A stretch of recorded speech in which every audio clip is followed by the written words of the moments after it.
Okay, Maddie's gonna spot me today. She's a little nervous. This is gonna be really heavy, so there's a chance I could fail it. But I trust that she'll make sure I survive. Oh, okay, Maddie's gonna spot me today. She's a little nervous. This is gonna be really heavy, so there's a chance I could fail it. But I trust that she'll make sure I survive, so we'll see.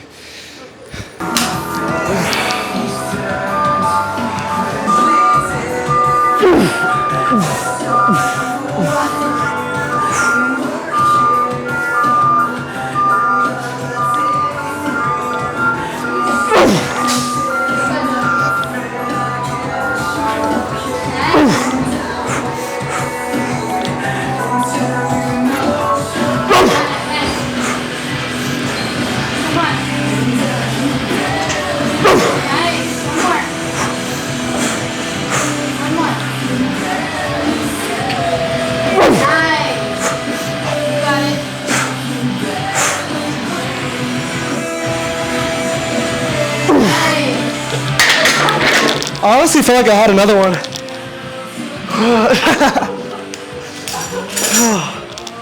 Okay, that was somehow a lot lighter than I expected it to be, so I'm adding 10 on each side, so gonna go up 20 pounds, and we'll see if I can try to get at least 5.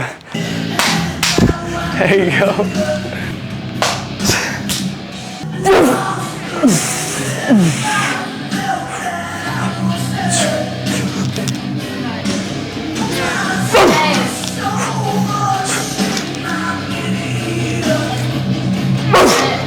Come on.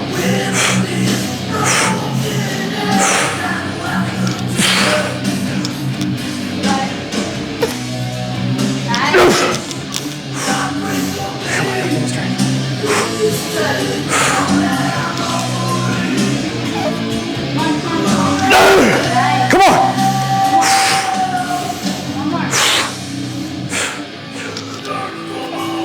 Got it. Ready? 1, 2. Let's drop it. Ready? Move. Oh shit. Okay, definitely gonna cut the workout short. I intended on kind of figuring out what my message was as I did the workout and trying to find a point I wanted to talk on. That really hurt. I think I'm fine. I think I just like bruised a tendon or something, nothing crazy. So, but definitely gonna call the workout there. Not gonna push it too much more. I think that I'm going to talk about comparisons and more so why you shouldn't compare yourself and how it always leads to emptiness. And the reason that I wanted to talk about that is because this is something that I think we've all dealt with, and it's something that I myself have dealt with a lot in my life. And it's just the fact of knowing that there's always a bigger fish. It doesn't matter if you make, $100,000 a year. All of a sudden, you're going to be living in a neighborhood where people make $500,000 a year, or people once you make $500,000, then it just keeps going up and up and up. And that's an analogy I heard on TikTok not too long ago. And the analogy just resonated with me because it's never going to be enough financially. You're never going to have enough looks-wise. You're never going to have enough physically. You're never going to have enough for worldly views. You're never going to be satisfied with what you can do in the tangible aspect.